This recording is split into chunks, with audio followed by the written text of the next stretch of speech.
Aujourd'hui, nous allons parler d'un appareil moderne et souvent méconnu, le Chirodoctor.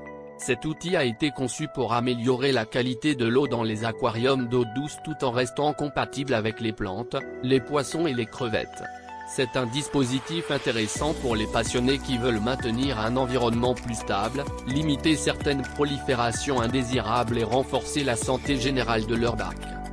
Avant de l'utiliser, il est important de comprendre son fonctionnement. Le Chirodoctor n'est pas un appareil en continu. Il s'active automatiquement toutes les 10 à 15 minutes et chaque cycle dure environ 30 secondes. Cette intermittence est pensée pour protéger l'équilibre du bac tout en évitant de perturber les micro-organismes bénéfiques. Contrairement à certaines solutions UV qui fonctionnent sans interruption, ce système respecte le rôle des bactéries essentielles présentes dans le filtre et le substrat. Un autre point clé est la valeur du TDS, c'est-à-dire la quantité totale de solide dissous dans l'eau.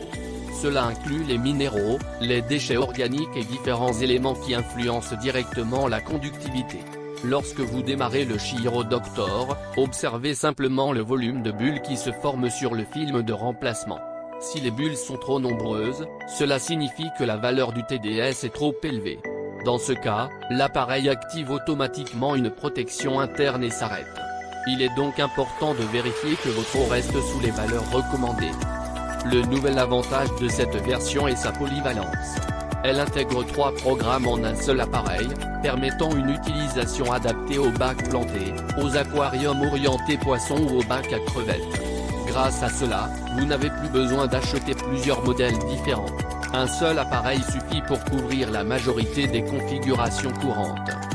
Ce podcast s'adresse aussi à ceux qui cherchent à optimiser leur maintenance. Le Chirodoctor n'est pas une solution miracle, mais il peut devenir un allié précieux pour stabiliser l'eau, réduire certains risques et soutenir le développement des plantes. Chaque aquarium est unique, et les résultats dépendront toujours de la filtration, de l'entretien, du changement d'eau, de la nourriture et de la population.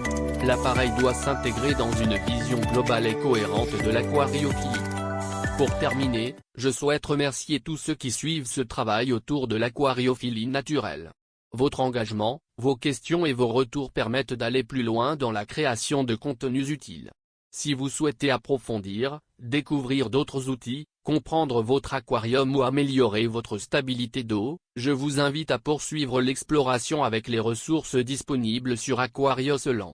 À très bientôt pour un prochain épisode dédié à l'équilibre et à la compréhension de nos aquariums d'eau douce.